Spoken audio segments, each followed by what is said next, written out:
船はこの机がちょっと見えますけど、椅子。ここに座っていて、僕は後ろから撃ち殺したんです。हेलो everyone, मेरा नाम दृष्टि है और स्वागत है आपका न्यूरोग्लिच पे। आज हम लौटे हैं एक और नए केस के साथ जो जापान का है। अगर मैं आपको कहूँ कि एक इंसान दूसरे इंसान को खाने की चाह रखे, ये सुनने में कितना वियर्ड लगता है, बट ऐसे लोग रियल में एग्जिस्ट करते हैं। और इसी चीज़ पे आज हमारा केस भी है, जो है ईसे सागवा केस। ईसे सागवा, जो कोबे कैनिबल के नाम से भी जाना जाता है, ये बॉर्न हुए थे कोबे में और इनके पेरेंट्स बहुत ही वेल्दी थे। ईसे सागवा के फादर आकीरा सागवा एक बहुत बड़े बिजनेसमैन थे और ये प्रेसिडेंट भी रह चुके थे कुरेता वाटर इंडस्ट्रीज़ के। ईसे सागवा की हेल्थ में बहुत कॉम्प्लिकेशंस रहते थे हमेशा, क्योंकि वो प्री मैच्योरली बॉर्न हुआ था। सागवा एक इंट्रोवर्ट था, तो उसे ज़्यादा बात करना पसंद नहीं था लोगों से, और उसकी हेल्थ में भी कॉम्प्लिकेशंस रहती थी। तो उसका इंटरेस्ट बन गया लिटरेचर में, और वो लिटरेचर को बहुत ज़्यादा सीरियसली लेने लगा।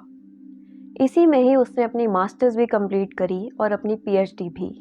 सागवा की बचपन से ही एक वियर्ड फैंटेसी रही थी कि उसे दूसरे इंसानों का फ्लैश खाना था। और उसका ये जो डिज़ायर था, ये स्टार्ट हुआ था जब वो फर्स्ट ग्रेड में था और उसने एक लड़के की थाइस देखी थी। तब उसका मन करा कि उसे लोगों का फ्लैश खाना है। जब सागवा 24 का था, तब वो वाको यूनिवर्सिटी में पढ़ रहा था, जो टोक्यो में थी। इस समय पे सागवा को एक जर्मन लड़की दिखती है। उसे देखकर उसके वापस से वो डिज़ायर्स आ जाते हैं ह्यूमन को खाने के। वो उस लड़की का उसके घर तक उसे फॉलो करता है और उसके अपार्टमेंट में घुस भी जाता है। जब वो लड़की सो रही होती है, सागवा ने ये सोचा था कि वो जाएगा और उसका फ्लैश का एक पार्ट काटेगा और ले आएगा, लाइक चुपचाप। बट जब वो ये करने लगता है, तब वो लड़की उठ जाती है और वो सागवा को पकड़ के ज़मीन पे लटा देती है और फिर पुलिस को बुला लेती है और उन्हें पुलिस के हवाले कर देती है। बट इस समय भी सागवा ने अपने ट्रू इंटेंशंस नहीं बताए थे कि वो वहाँ करने क्या गया था, तो उस पे चार्जेस लगते हैं अटेम्प्टेड रेप के। बट सागवा के फादर, जैसे मैंने बताया कि वो एक बिजनेसमैन थे और अमीर थे, तो वो विक्टिम के साथ सेटलमेंट कर लेते हैं। जब वो 28 का हुआ, तब वो फ्रांस चला गया था अपनी पीएचडी कंप्लीट करने। तब सागवा बताता है कि पेरिस में रहते हुए वो हर रात एक प्रोस्टिट्यूट को घर लाता था और उसने हर बार कोशिश करी कि वो उन्हें शूट करे और फिर उनका फ्लैश खा पाए, बट वो किसी ना किसी रीज़न की वजह से उन्हें वो शूट कर ही नहीं पाता था। 11 जून 1981, सागवा जब 32 ईयर्स का होता है, तब वो अपनी एक क्लासमेट रेने हार्टवेल्ड को अपने घर बुलाता है। रेने एक डच लड़की होती है और वो उसके साथ पढ़ती थी। तब वो ये कह के उसे अपने घर बुलाता है कि वो साथ मिलके एक स्कूल का असाइनमेंट करेंगे और ट्रांसलेट करेंगे पोएट्री को। बट सागवा का स्टार्टिंग से इंटेंशन यही था कि वो उसे मार कर खाना चाहता था। ये भी देखा गया है, सागवा ने खुद ये एडमिट करा था कि शायद ये करना चाहता था उस लड़की के साथ, वो जेलसी की वजह से था। क्योंकि सागवा हमेशा से ही एक वीक बच्चा रहा है, वो प्रीमैच्योर पैदा हुआ था, तो इसलिए वो वीक रहता था, हाइट में भी छोटा था और अगली दिखता था। जो जो कमियां सागवा में थी, वो सारी चीज़ें उस लड़की में थी। इस वजह से वो उससे जेलस था और वो सारी चीज़ें वो लेना चाहता था। वो लड़की हेल्दी थी, टॉल थी, सुंदर थी, तो इस वजह से उसका ये आइडिया था कि अगर मैं इसे खा लूँगा तो मैं इसकी एनर्जी अब्जॉर्व कर पाऊँगा, और ये इस वजह से वो उस लड़की को खाने की चाह रख रहा था। जब रेने सागवा के घर आती है, तो वो आराम से बैठ के पोएट्री पढ़ने लगती है। वो डेस्क पर बैठी होती है और उसकी पीठ सागवा की ओर होती है।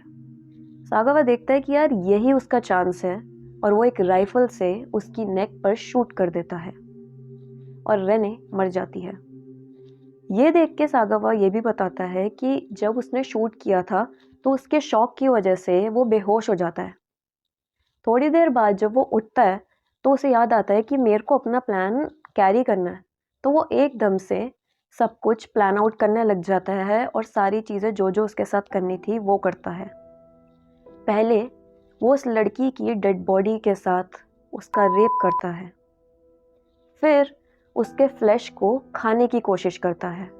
या तो थोड़े थोड़े पीसेस को वो रॉ ही खाता है और बाकी सबको कुक करके, और बाकी उसकी जो बॉडी थी और जो पीसेस बच गए थे उनको वो फ्रिज में स्टोर कर देता है बाद के लिए। इस मोमेंट को वो भूल ना जाए, तो वो इस वजह से हर एक पार्ट को जब वो उस लड़की के खा रहा होता है तब वो फोटोग्राफ्स लेता है इस सारी चीज़ों को याद रखने के लिए। जैसे सागावा ने सोचा था वैसा नहीं होता है। उस लड़की की बॉडी बहुत जल्दी ही डिकम्पोज होना स्टार्ट हो जाती है।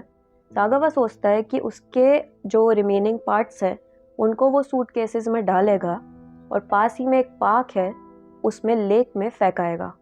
एक पार्क था बूढ़े बुल्लों, वहाँ पर वो रात में उस बॉडी को 2 सूटकेसेस में भरता है और वहाँ पे एक लेक में फेंकने के लिए निकल पड़ता है। उस पार्क में रात में 2 मिडिल एज्ड कपल्स घूम रहे होते हैं और घूमते घूमते वो देखते हैं कि एक छोटी सी हाइट का फ्रेजाइल सा लड़का टैक्सी से निकलता है और 2 बड़े सूटकेसेस निकालता है और उसे डिफ़िकल्टी हो रही होती है उन्हें कैरी करने में। लाइक बड़ी मुश्किल से वो लेके जा रहा होता है उन्हें। बट वो कपल ये देखने के बाद आराम से फिर से अपना घूमना स्टार्ट कर देते हैं। थोड़ी देर बाद वो देखते हैं कि वो लड़का उस सूटकेसेस को उस लेक के पास ले जा रहा होता है। तब उन्हें शक होता है कि ये तो फेंकने जा रहा है वहाँ पर और कुछ गड़बड़ है। तो वो कपल्स उसे देख रहे होते हैं। एकदम से सागावा जब पीछे मुड़ता है तो उसे दिखता है कि कोई देख रहा है और वो पैनिक कर जाता है। पैनिक करके पास ही में जो बुशेस होती हैं उनमें वो सूटकेसेस को छुपाकर वहाँ से भाग जाता है। वो कपल जब उस बुशेस के पास आते हैं और सूटकेसेस को देखते हैं तो वो उसे खोलते हैं और खोलने के बाद जो उन्हें उसके अंदर दिखता है वो कपल इतना ज़्यादा शॉक हो जाते हैं कि वो बाद में पुलिस को वहाँ पे कॉल कर देते हैं। पुलिस जब वहाँ पर आती है तो वो दोनों कपल बताते हैं कि एक लड़का ऐसे टैक्सी से निकल के 2 सूटकेसेस लेकर आया था। तो पुलिस फिर इन्वेस्टिगेट करना स्टार्ट करती है और सारे टैक्सी ड्राइवर्स को ढूंढना स्टार्ट करती है जिन्होंने ऐसे एक लड़के को पिक करा हो। फाइनली एक टैक्सी ड्राइवर आगे आता है और वो बताता है कि उसने सागावा को कहाँ से पिकअप करा था और 4 दिन बाद सागावा को अरेस्ट कर लिया जाता है।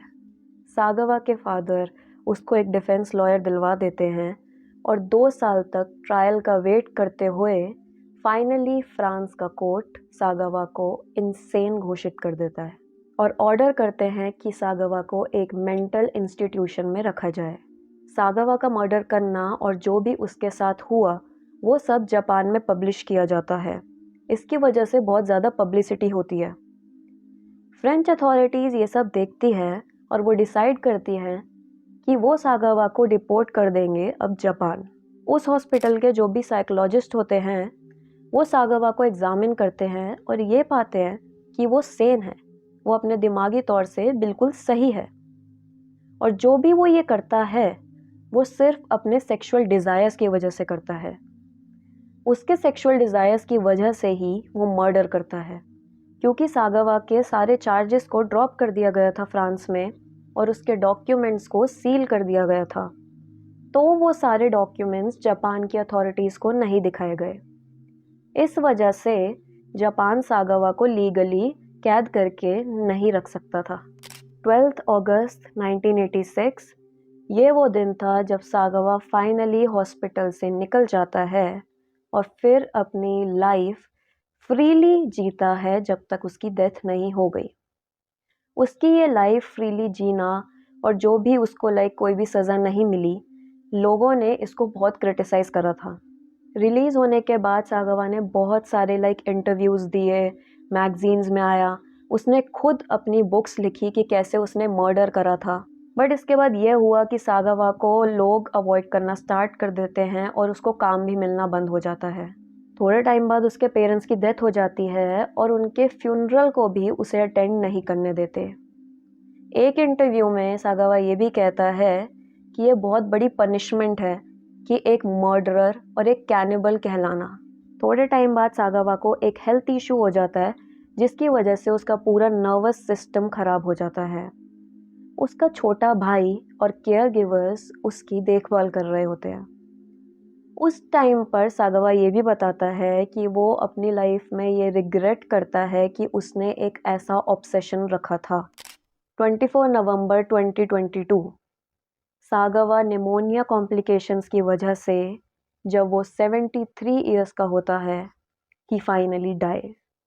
लोगों को इसी चीज़ पे गुस्सा आया कि आखिर तक सागावा को कोई भी सज़ा नहीं दी गई जो भी उसने किया उस लड़की के साथ, और ऊपर से लोग उसका इंटरव्यू ले रहे थे, उस पर बुक्स लिखी जा रही थी जिस वजह से उसे फेम भी मिल रहा था। तो ये कैसा जस्टिस हुआ? आप मुझे बताना कमेंट्स में कि आपको क्या लगता है, क्या ये सही जजमेंट थी जो फ्रांस के कोर्ट ने करी? तो दोस्तों यही था ईसे सागावा का केस। अगर आपको ये वीडियो इन्फॉर्मेटिव लगी और आप ऐसी और वीडियोस देखना चाहते हैं तो मेरे चैनल को ज़रूर सब्सक्राइब करिए। मिलते हैं हम अगली वीडियो में एक नए केस के साथ। तब तक के लिए अपना ध्यान रखिए एंड धन्यवाद।